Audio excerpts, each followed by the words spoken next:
Glória a Deus. Aleluia.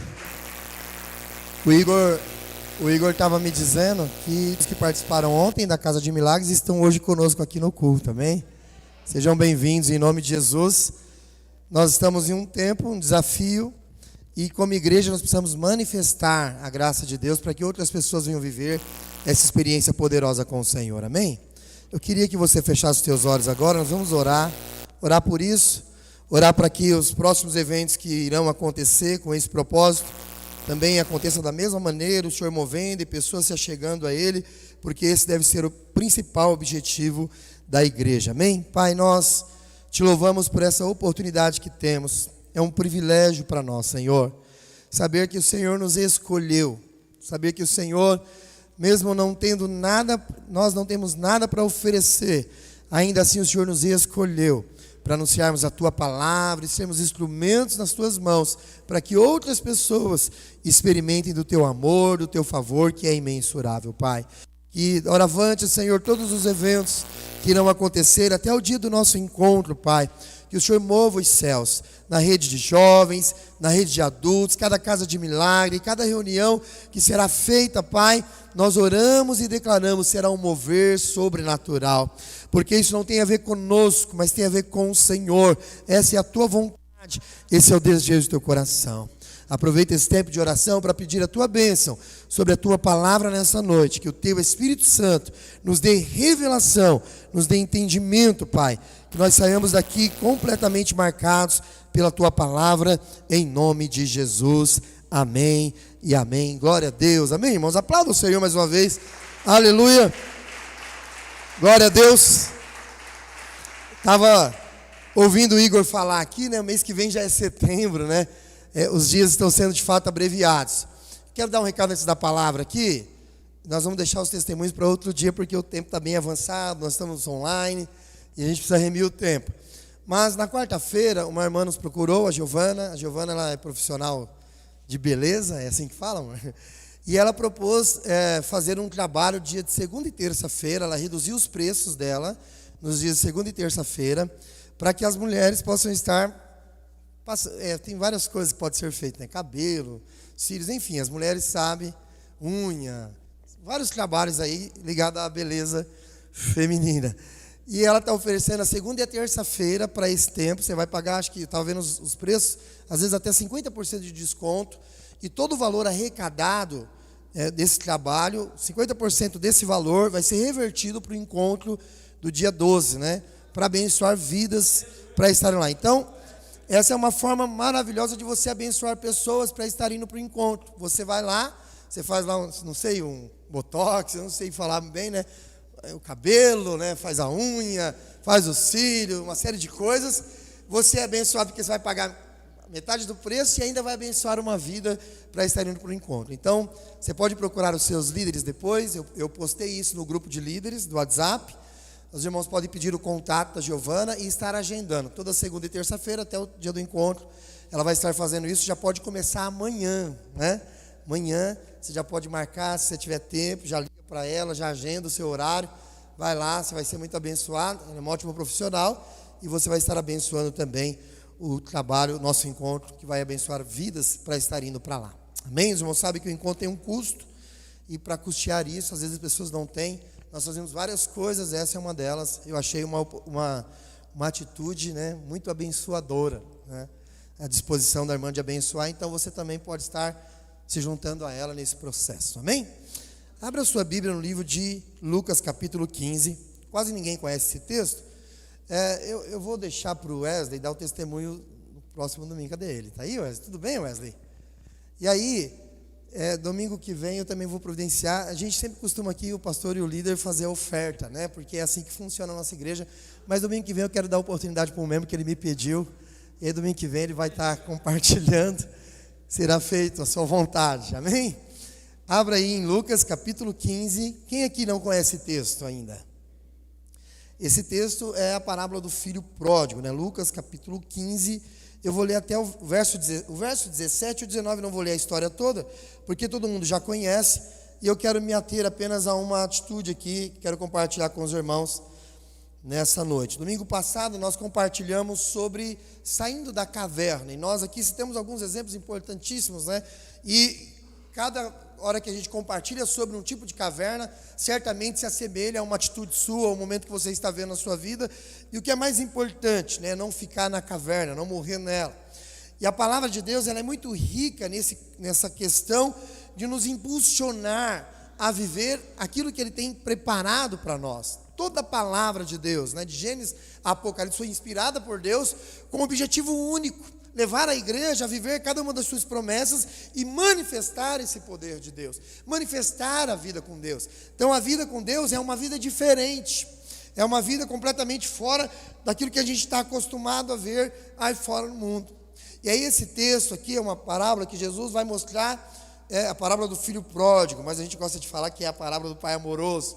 Verso 17, quem achou, diga amém. Não sei se irmãos vão projetar, diz assim: então, caindo em si, disse: quantos trabalhadores de meu pai têm pão com fartura, e eu aqui morro de fome. Verso 18: levantar-me-ei e irei ter com o meu pai, e lhe direi: pai, pequei contra o céu e diante de ti, e já não sou digno de ser chamado teu filho. Trata-me como um dos teus trabalhadores. Amém? Diga assim comigo: então, caindo em si. Houve um momento importantíssimo na vida desse jovem, dessa parábola, e que foi exatamente esse momento.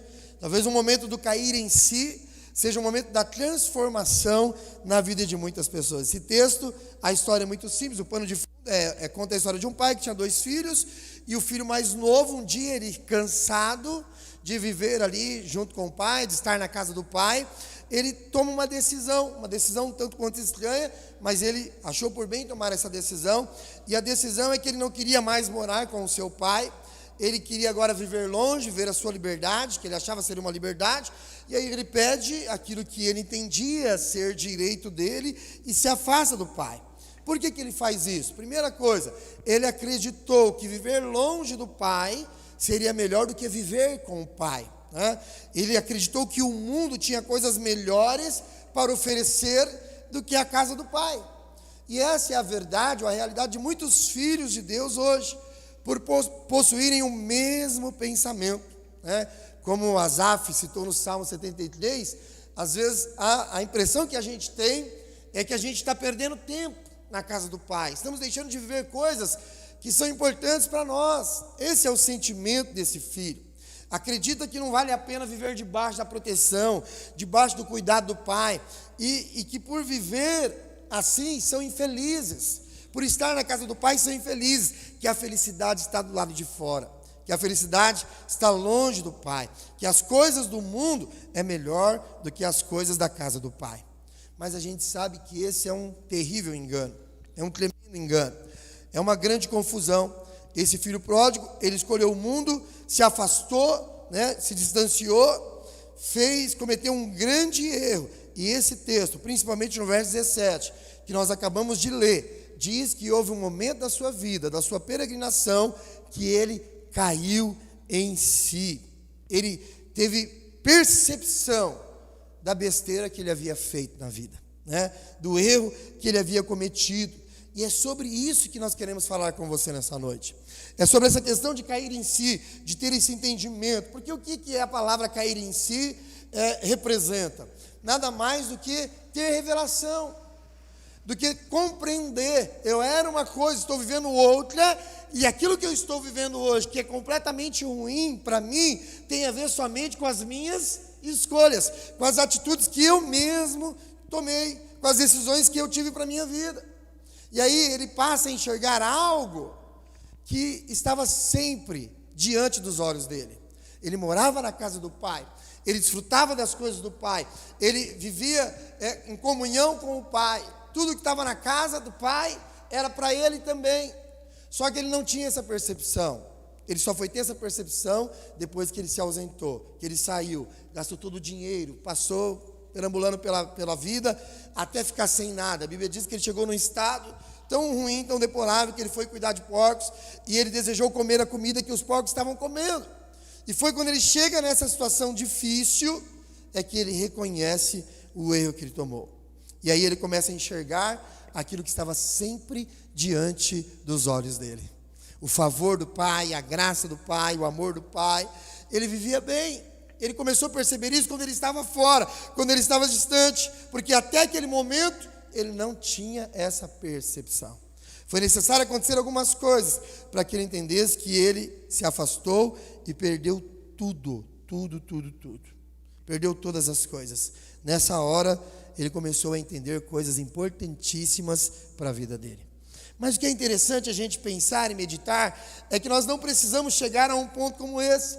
Como eu disse no início, nada do que foi deixado na palavra de Deus é por acaso.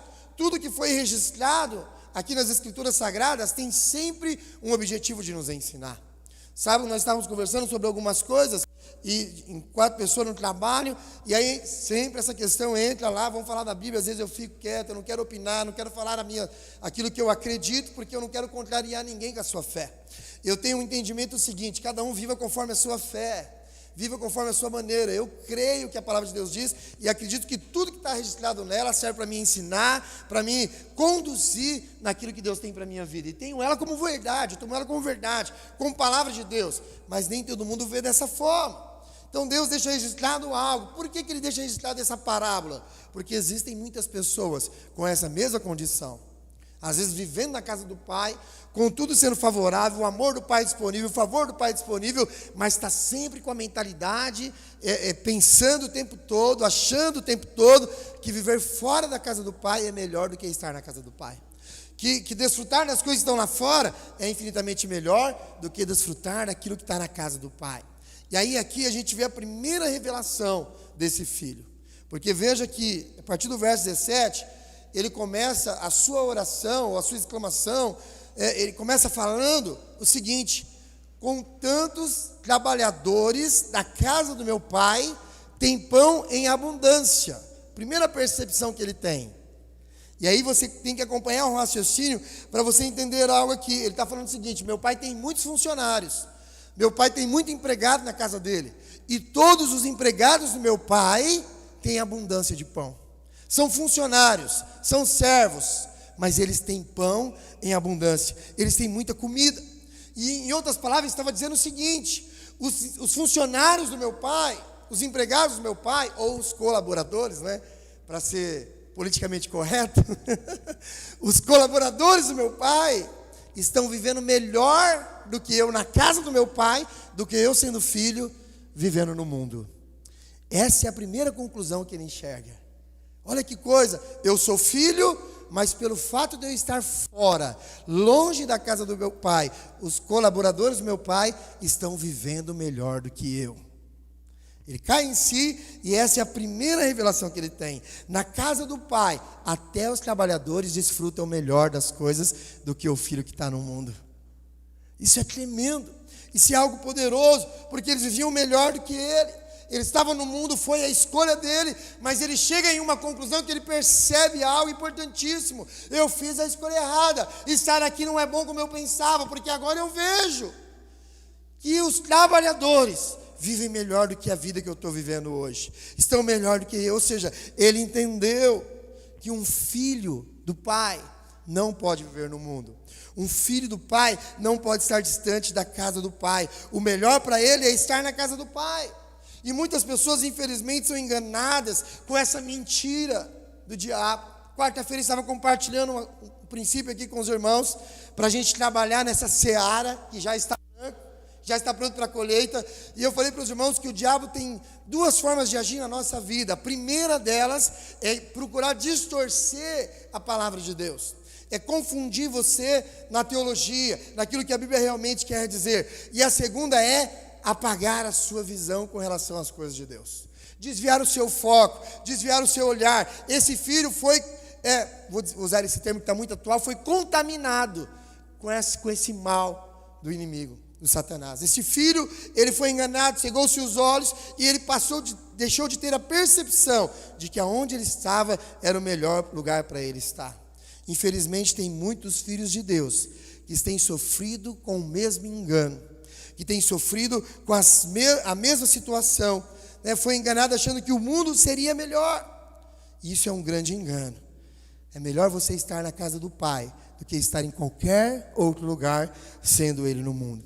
A segunda revelação que ele teve, primeira é dos trabalhadores vivendo melhor do que ele. A segunda é, eu sou filho. Mas aí ele pensou o seguinte, eu sou filho, não pelo que eu faço, mas porque eu tenho o mesmo DNA, porque eu tenho um pai que me ama.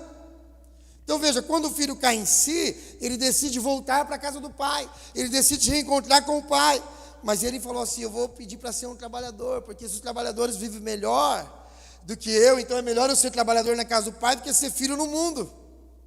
É melhor essa questão toda. E aí ele, vou lá, talvez eu seja aceito, eu sou filho, mas eu não me sinto mais digno de ser filho dele, porque eu fiz as minhas escolhas.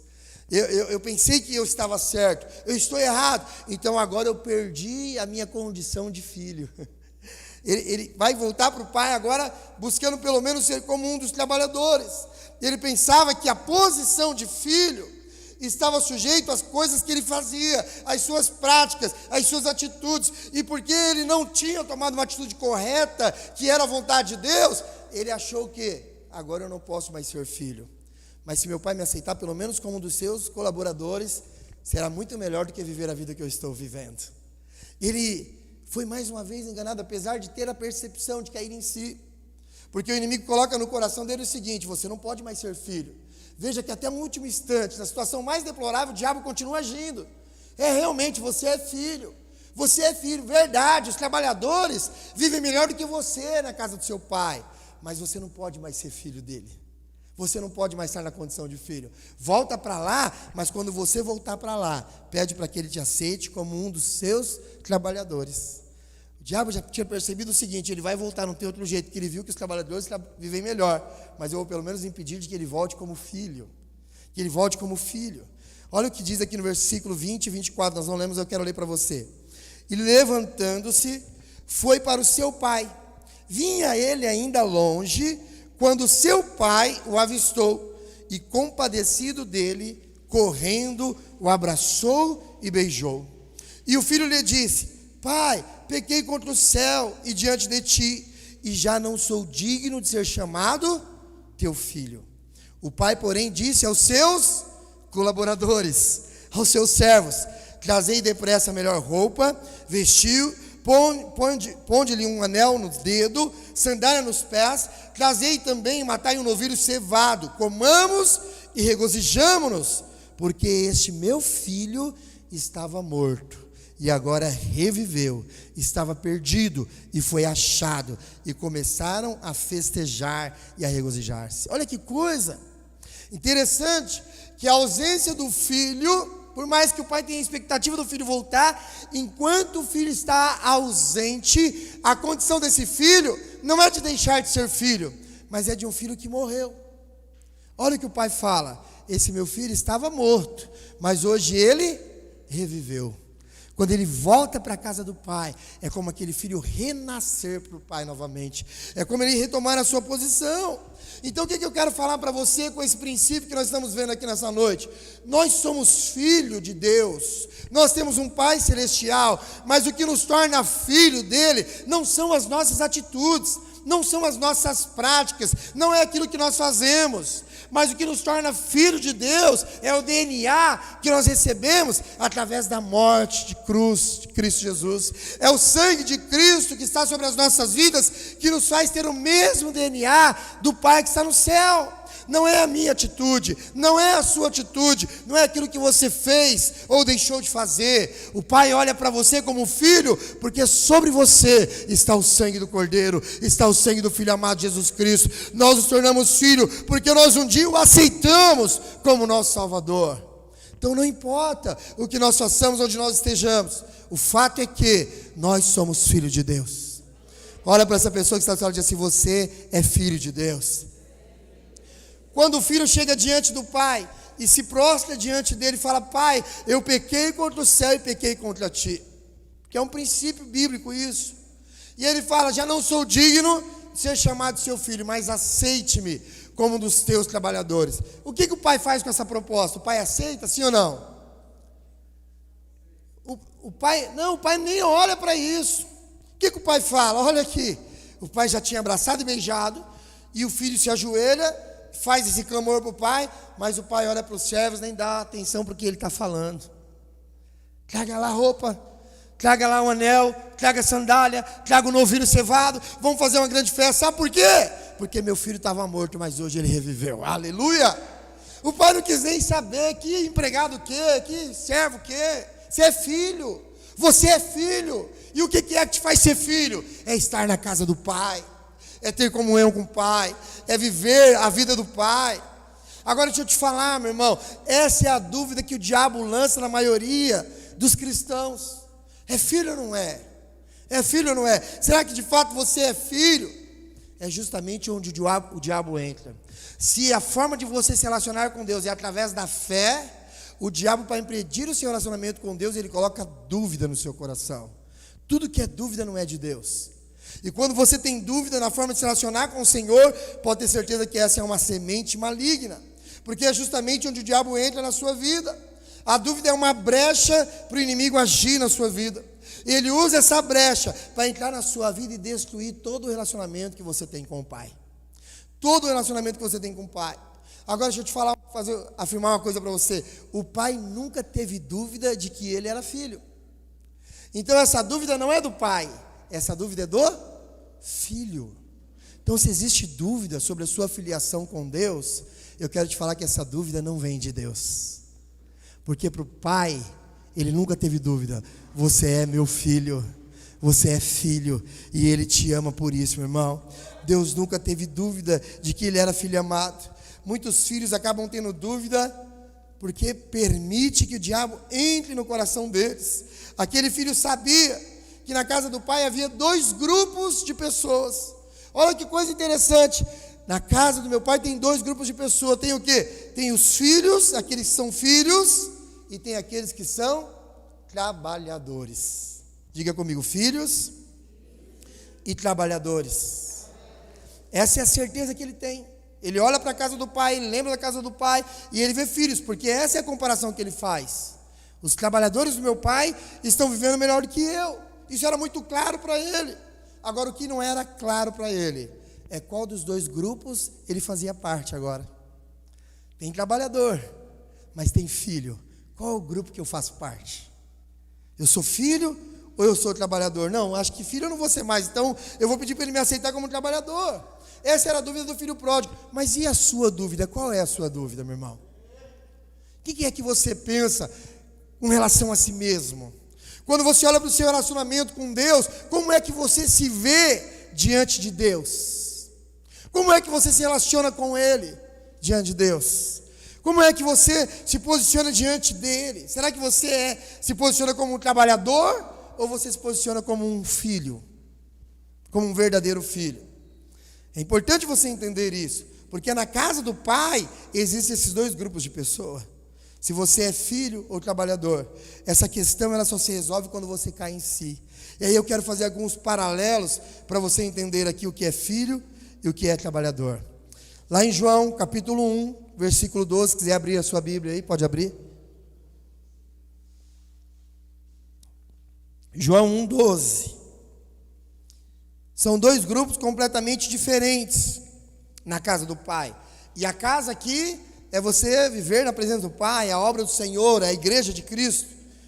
E aí diz assim, João 1,12: Mas a todos quanto o receberam, deu-lhes o poder de serem feitos, o que, meus irmãos?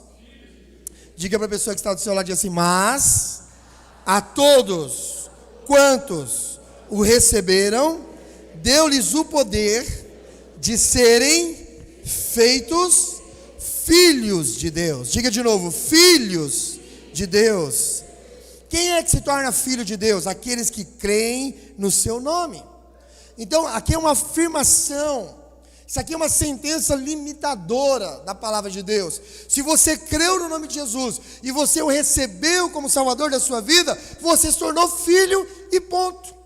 Você é filho de Deus. Mas existem trabalhadores na casa do Pai. Em Hebreus capítulo 1, verso 14, diz assim: não são todos eles espíritos ministradores, enviados para serviço a favor dos que hão de herdar a salvação? E aqui a palavra de Deus está falando de anjos, que estão trabalhando em favor dos filhos, daqueles que são filhos. Mas qual que é o grande problema? O diabo gosta de embaralhar essa posição na cabeça dos cristãos. Ele gosta de trazer confusão. E quando entra a confusão, vai aparecer um terceiro grupo de pessoas, que é o que esse filho pródigo quis criar. É um terceiro grupo, né? Mas eu quero primeiro falar a diferença desses dois grupos para você entender.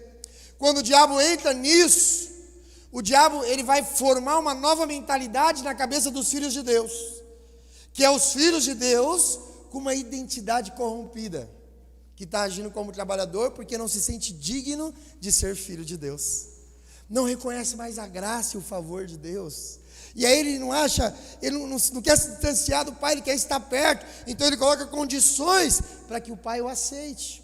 Então esse é um terceiro grupo criado por causa da mentira que foi formada na mente dos filhos. Ele deixou de ter uma identidade correta, começa a ser gerado um novo grupo de pessoas. Mas eu quero falar para você uma coisa, meu irmão, no reino de Deus não existe isso. No reino de Deus não existe essa terceira classe de pessoas, sabe por quê? Porque o filho nunca pode ter a mentalidade de trabalhador.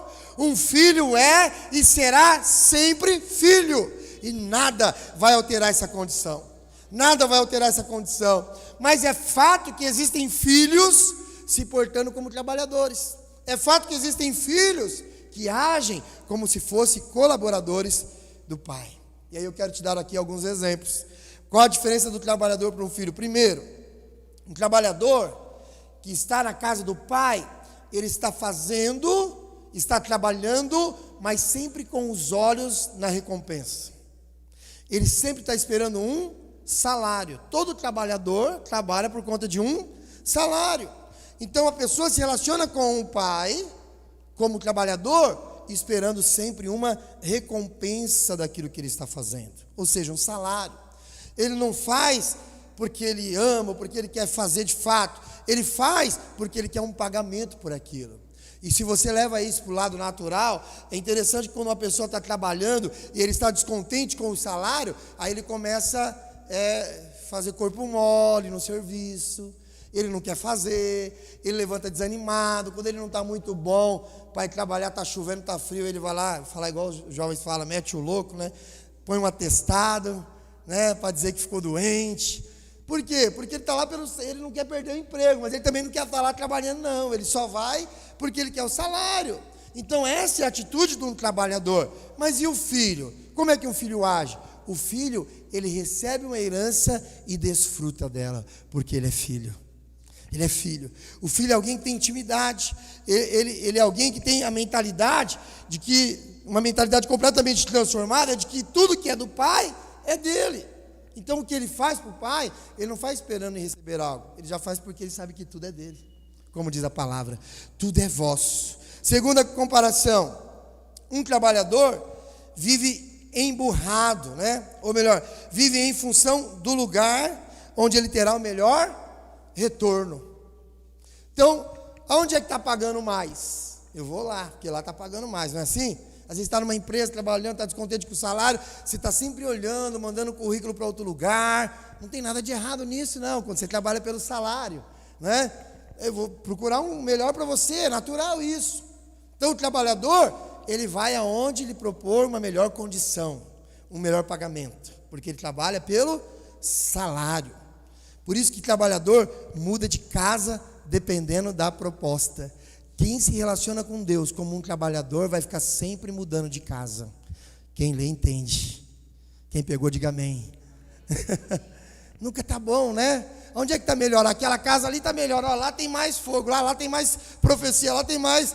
Vamos lá, né? Vamos lá. Por quê? Porque o que vale para mim é a minha recompensa. Então ele está sempre mudando de casa, dependendo da proposta. Esses dias alguém olhou para mim, já fazia uns 10 anos que a gente não se via.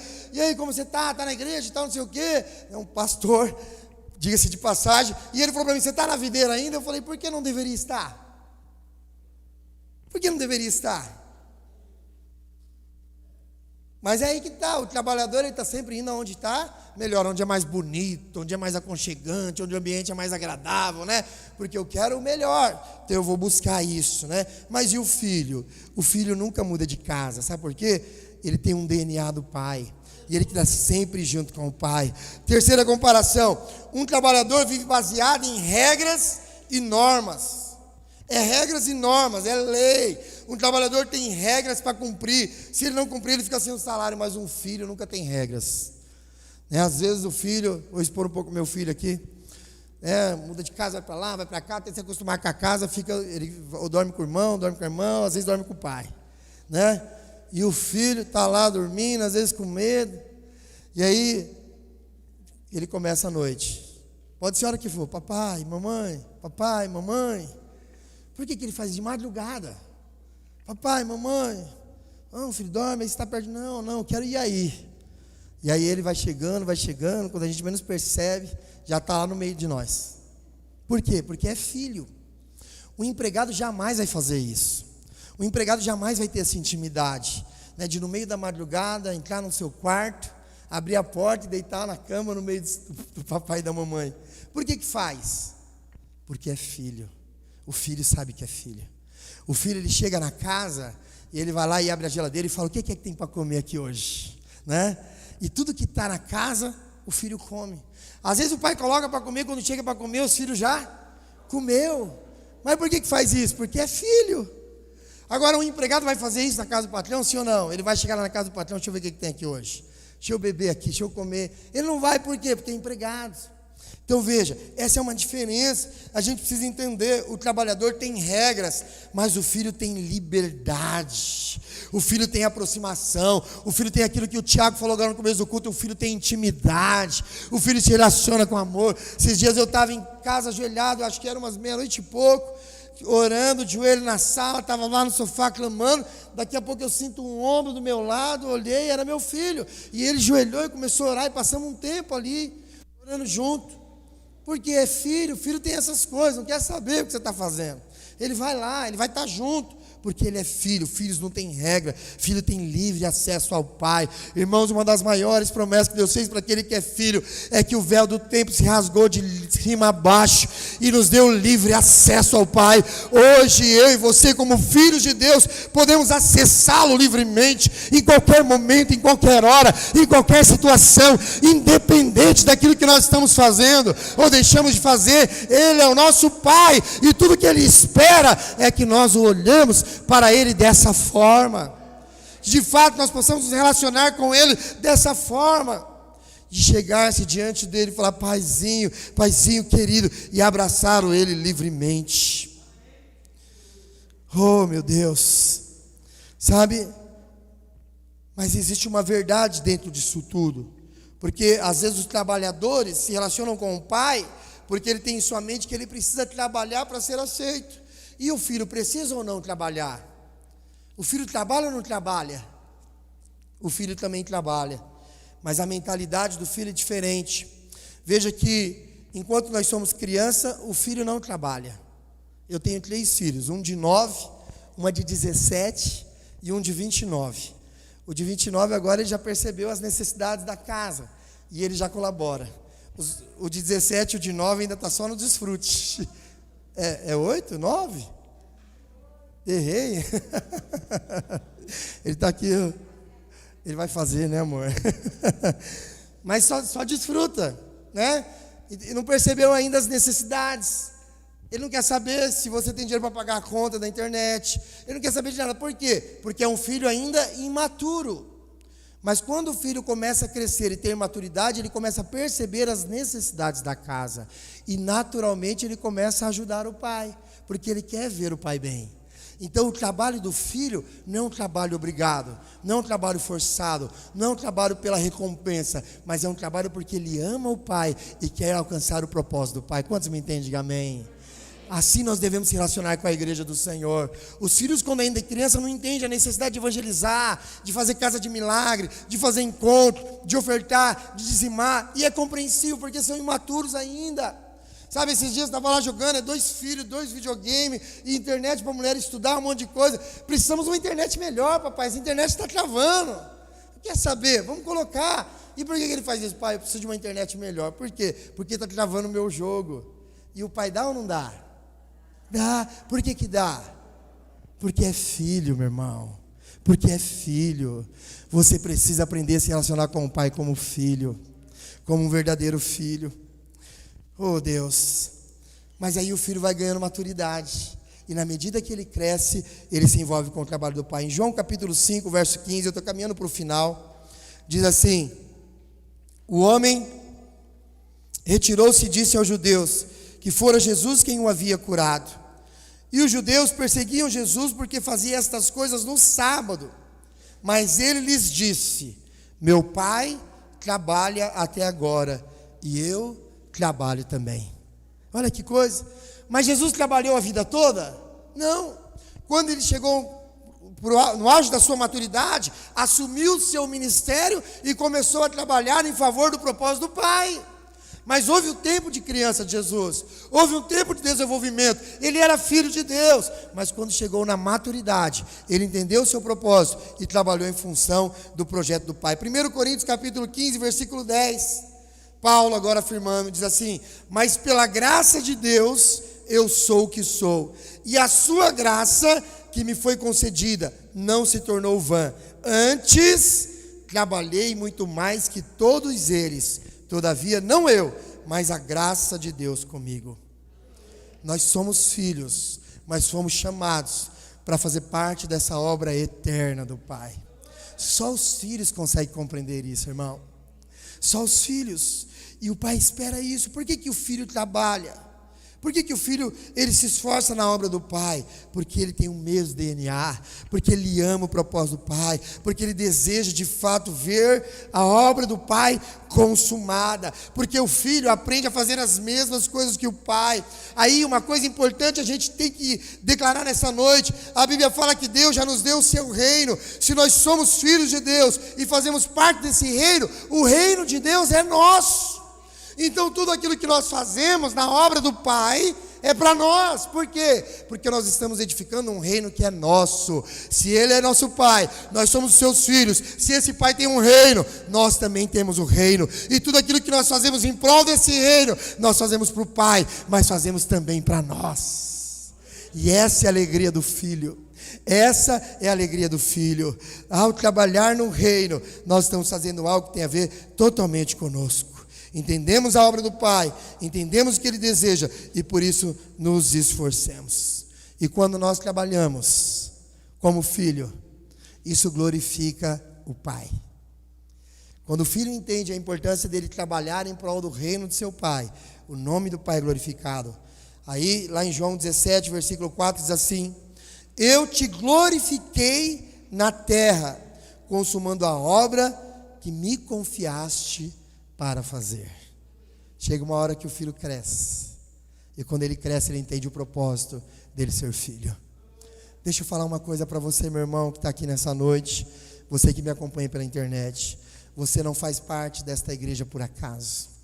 Você não se tornou filho de Deus por acaso. Existe algo, um legado que Deus quer deixar para você. João 15, verso 8 diz assim: e nisto é glorificado o meu Pai, em que deis muito fruto, e assim vos tornareis meus discípulos. Jesus trabalhou para glorificar o Pai, para edificar o reino do Pai. Se nós queremos ser igual a Jesus, nós precisamos da mesma forma fazer o que Ele fez. Eu gostaria que você entendesse isso nessa noite. Talvez a sua mentalidade até o dia de hoje tenha sido de um trabalhador, de uma pessoa que se esforça para receber a recompensa. E o trabalhador tem recompensa sim. Tem muita gente se relacionando com Deus como trabalhador. E o trabalhador é digno do seu salário. Deus não vai deixar de pagar o que lhe é devido. Tenha certeza disso. Um dia alguém me perguntou: pastor, mas é fato que essas pessoas recebem bênção porque vivem em função disso, e jejuam pensando em receber? Claro, isso é um fato. Deus é justo com as suas ações. E todos os trabalhadores da casa do Pai recebiam o seu soldo, recebiam o seu salário, e estavam com o Pai por causa disso. Mas o desejo do Pai não é que você seja um trabalhador na obra dele. O desejo dele é que você seja filho. O desejo dele é que você entre de uma vez por todas nessa sua condição de filiação, porque traz alegria para Deus. E quando você se envolve dessa forma, a família de Deus cresce, Deus é exaltado, a glória de Deus é manifesta através de você, o DNA que é em você é manifesto, e você vai atraindo outras pessoas que vão se tornando filho. Sabe, como o filho pródigo que entendeu que ele não era um trabalhador. Quando é que ele chegou a essa conclusão? Ele saiu na condição de filho, e preste atenção, quero concluir com isso. Ele fala: pai, eu não quero mais estar aqui, eu não quero mais ficar nesse lugar, eu não quero mais fazer o que você faz, eu quero viver a minha vida. O pai não pôde deter esse filho, mesmo sabendo que a escolha era ruim. Preste atenção, meu irmão, no que o Espírito está dizendo para você. Mesmo que as suas escolhas sejam ruins, o pai não vai impedir você de fazê-las. E ele exagerou na escolha, falou: pai, como filho, olha que coisa, eu tenho direito à herança. O pai nem tinha morrido. Para eu viver a minha vida, eu preciso daquilo que é meu. O que é meu, se você ainda não conquistou nada? O pai poderia falar isso para ele. Tudo que o pai tinha era o pai que tinha conquistado, porque aquele filho não tinha maturidade suficiente para contribuir com o crescimento do pai. Mas o pai entendeu: você é meu filho, você tem esse direito. Se é isso que você quer, toma aqui a sua herança. Veja, preste atenção. Há uma presença viva do Espírito trazendo uma revelação importantíssima para você nessa hora. Ele sabia que era filho e saiu na condição de filho. E andou, gastou tudo que tinha, usurpou toda a sua herança de filho, até ficar sem nada. E mesmo quando ele estava lá na pior condição da vida dele, lembrou que ele era filho. Só que agora ele tinha uma condenação por conta daquilo que ele havia feito. E ele volta não na condição de filho, ele volta na condição de trabalhador, porque ele entendeu: os trabalhadores vivem melhor do que eu. Eu não sou digno mais de viver na casa do pai. Eu não sou digno mais de me relacionar com o pai. Eu errei, eu pequei, eu falhei, eu me ausentei. Não sou digno mais. Mas se eu tiver um lugarzinho na casa do meu pai, se eu tiver uma vaga de empregado do meu pai, ainda assim vai ser melhor do que a vida que eu estou vivendo. E quando é que ele teve a percepção de que ele não era um empregado, de que ele não era só um trabalhador na casa do pai? Quando o pai o abraça e o beija, e quando o pai chama os seus empregados de fato e manda trazer-lhe roupa para ele vestir. Não foi quando ele recebeu um salário, porque ele não recebeu o salário. Olha o que o pai fala: o pai, porém, lhe disse aos seus servos: trazei depressa a melhor roupa. Por que a melhor roupa? Por que a melhor roupa? Se fosse qualquer um de nós, naturalmente falando, nós jamais aceitaríamos isso de volta. Mas o pai não quis saber. O pai poderia chegar para o filho e falar: meu filho, o que você fez com tudo que eu te dei? Aonde você colocou a herança que eu te dei? Quantas vezes nós nos condenamos e nos culpamos porque desperdiçamos aquilo que Deus nos deu? Mas o pai não cobrou isso do filho. O pai nem quis saber. O pai nem perguntou. O pai olha para o céu e fala assim: traga a melhor roupa. Ei, presta atenção, a melhor roupa. Por que melhor roupa? Porque ele é meu filho. Porque ele é meu filho. E o meu filho vai vestir a melhor roupa. Não é só roupa não, traga também um anel. Traga um anel. E traga lá um novilho. A roupa, na palavra de Deus, aponta para dignidade e beleza. Naquele momento, o Senhor estava devolvendo a ele a dignidade de ser filho. Você só tem dignidade de filho quando você está na casa do Pai. E ao mesmo tempo que ele recebia de volta a dignidade, ele recebia também a beleza de ser filho. A beleza de ser filho. Em Apocalipse 19:8 diz assim: pois lhe foi dado vestir-se de linho finíssimo, resplandecente e puro, porque o linho finíssimo são os atos de justiça dos santos. Ele põe um anel no dedo, e o anel aponta para a autoridade. Naquela época as famílias tinham um brasão gravado no anel, e todas as vezes que ele fazia algo, o pai carimbava com aquele anel para dizer: olha, tem autenticidade, tem autoridade, está falando em meu nome. E o pai coloca um anel no dedo do filho, dizendo: olha, quem vê esse anel no seu dedo vai saber que você é meu filho. Alguém pode olhar para você e ver o que você fez quando você esteve ausente na minha presença. Todavia, quando eles olharem para a sua roupa e olharem para o seu anel, vai saber que você é meu filho. E não importa o que você fez ou deixou de fazer, você é o meu filho. E todos aqueles que olhar para você vão te reconhecer como tal. E colocou sandália nos pés, porque sandália, além de apontar para o caminho, fala de proteção. Proteção não para usar dentro da casa do pai, porque na casa do pai a gente anda descalço, né? A gente anda à vontade, porque dentro da casa do pai nós estamos protegidos. Mas a sandália é para quando ele fosse andar para fora, para quando ele fosse representar a família de quem ele fazia parte, quando ele fosse expressar o seu DNA. Gostaria que você ficasse de pé no seu lugar agora, meu irmão. Você que está na sua casa, fique de pé. Se você está na sala, no seu quarto. Nós temos um apóstolo na palavra de Deus, o apóstolo Paulo, que o momento de dúvida esse, de estar, ele teve uma dúvida sim, mas não a dúvida de ser filho, ou a dúvida de ser um trabalhador. Paulo teve uma dúvida entre estar com Cristo ou permanecer na casa fazendo a obra do Pai. E aí ele escreveu aos Filipenses, lá no capítulo 1, versículo 21 a 26, ele diz assim: porquanto para mim o viver é Cristo e o morrer é lucro. Entretanto, se o viver na carne traz fruto para o meu trabalho, já não sei o que hei de escolher. Ora, de um lado, de outro lado, estou constrangido, tendo o desejo de partir e estar com Cristo, o que é incomparavelmente melhor. Mas por vossa causa é mais necessário permanecer na carne.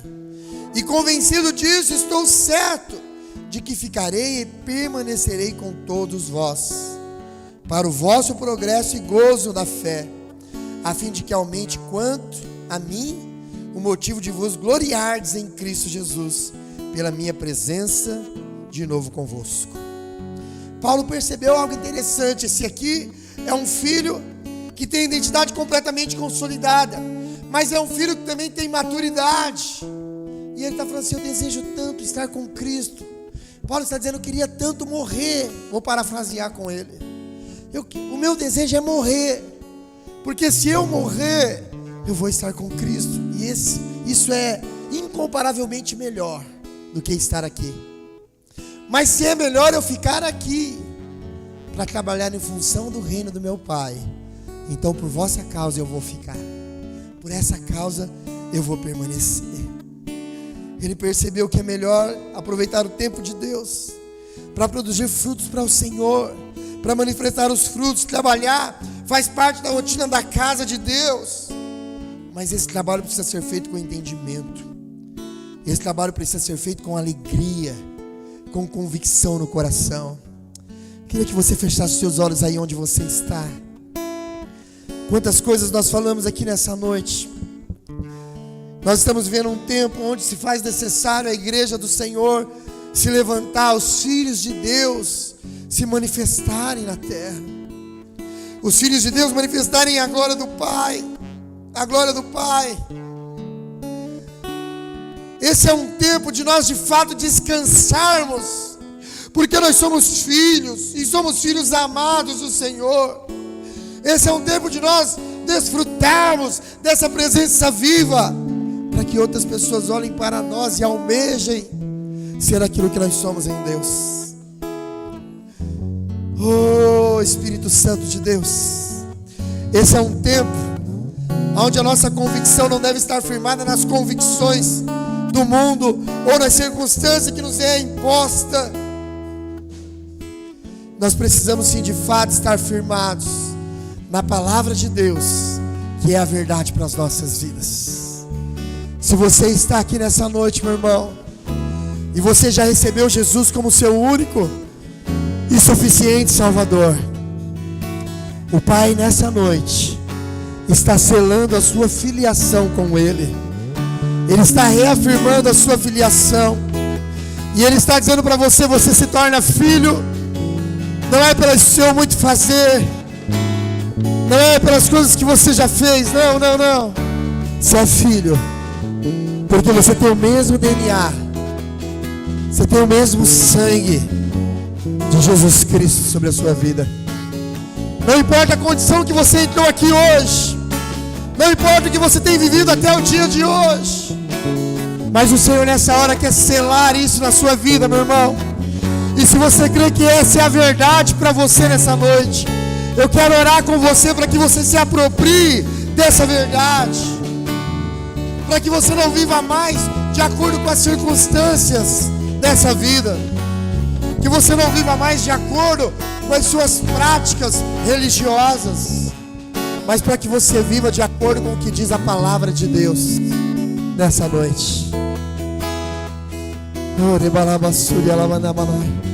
Nós vamos cantar uma canção. Quero que você, com os olhos fechados, leve o seu pensamento a Deus nessa hora. Como você tem se portado diante dele, como um trabalhador ou como um filho. O Senhor nos deu uma direção nessa hora, e como filho nós vamos manifestar essa verdade. Oh, Espírito de Deus, aleluia.